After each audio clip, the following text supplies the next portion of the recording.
Hey, what's up everyone? This is Nick at Stridewise.com. Today, I'm going to be taking a look at the diesel boot from the very new shoe company, Grant Stone.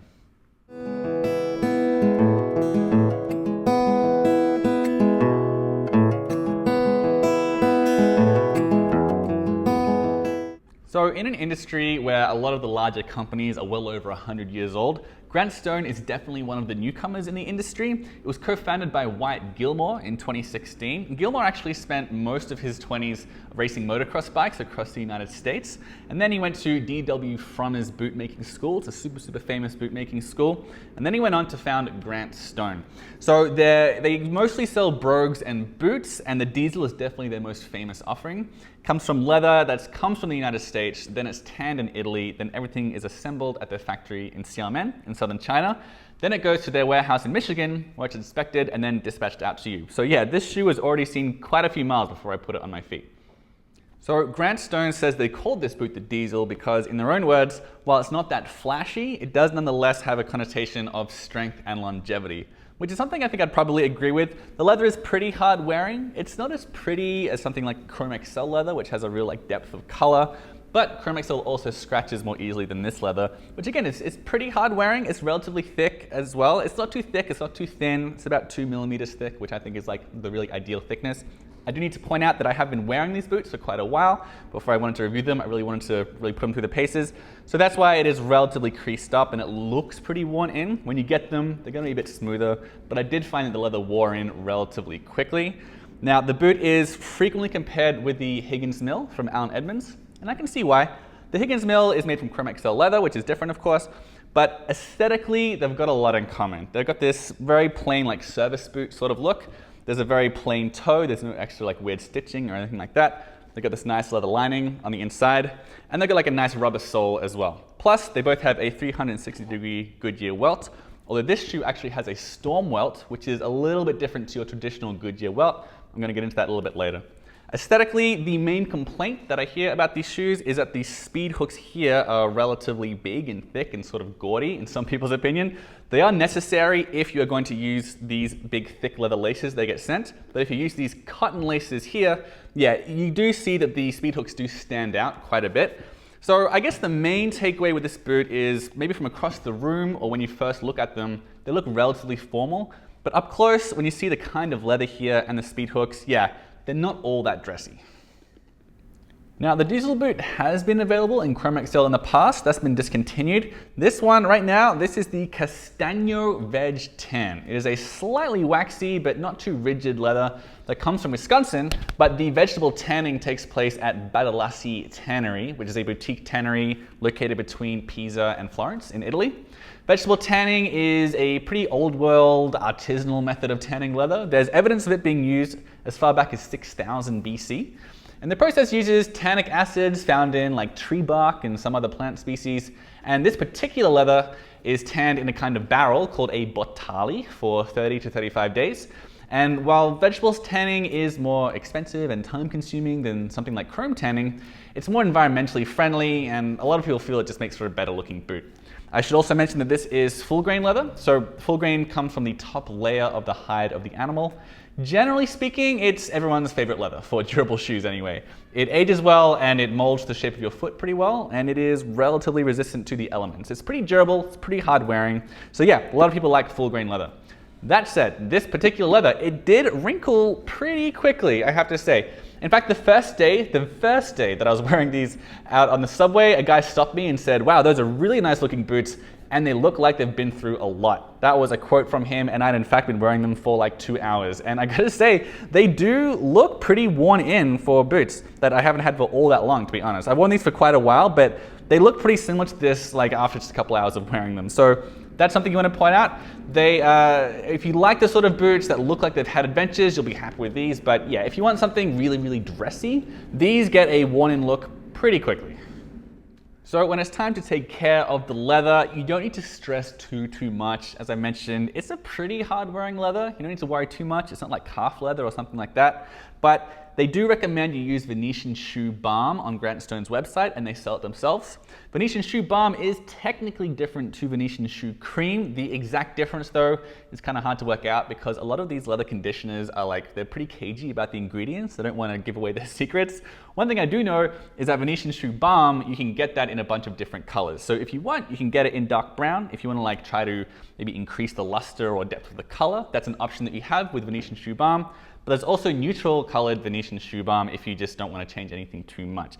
Now, if you have like a giant jug of Venetian shoe cream and you don't want to go out and get some balm, I'm sure the cream would be fine. I don't think it's a big deal. But with the balm, you have the options of playing around with the colors a little bit. But yeah, that's pretty much it. Now, if you are really worried about waterproofing them, I don't think you need to be. The leather, again, is fine. And this is a storm welt, it's not strictly a Goodyear welt. A storm welt is a type of Goodyear welt, but it is more waterproof. So I don't think you need to worry that much about waterproofing them. If you do, you could try something like Jason Mark's Repel, although I should say that the company doesn't officially recommend that product. So while Grant Stone started out with a lot of leather soles, they told me they're trying to transition to more rubber soles, and that's what we've got here. This is a rubber sole. It's a little bit similar to Day-Night. They call it micro stud rubber sole, which they say can handle all seasons. That's how they put it. It's medium density, and it's a pretty good combination of traction and flexibility and give. I can say pretty confidently that it does have a good amount of grip. I've been wearing these around New York City for quite a while. And I'd also say it has a good amount of heft. Like, I wouldn't call it heavy, but like a difference between this and the Higgins Mill that it's often compared with is that it is a bit more assertive when you walk. Like, you can feel the weight. It's not quite as sneaky or quiet as the Higgins Mill. And I want to make it clear that when you're talking about boots, a lot of guys see that as a really big positive. Like, they want boots to feel confident and sound confident and assertive, and these definitely do. It's a good balance that they've struck here. So there's this rubber outsole, and then there is a leather midsole and a layer of cork in there too, and there's a steel shank for stability and arch support, and there's this vegetable tanned leather insole as well. Now, the welt on this is a Goodyear welt construction, but technically it's a storm welt, which is sometimes called a Norwegian welt. So it is a kind of Goodyear welt. The difference here is that instead of a flat welt, a storm welt is wider, which allows for it to bend upwards around the upper, so there's more of a seal around the barrier between the upper and the midsole. So it's a little more waterproof, and it adds some extra protection to like prevent muck and water from getting stuck underneath the boot's upper sole. So that does have some potential benefits. Aesthetically, a lot of the guys don't like the way they look, but I think this one's pretty clean. Like, it's not chunky or ostentatious. It's tucked in pretty tight to the body. And like I said, it does make it a little more resistant to the elements. So I quite liked it, but yeah, it's a very sort of individual thing as to whether or not you'll allow a storm welt to be put on your shoes. I do want to mention though that after a couple of weeks of wear, I noticed that some of the glue was coming loose a little bit around the storm welt. You can see how it's flaking there. So yeah, they did lose some points for that.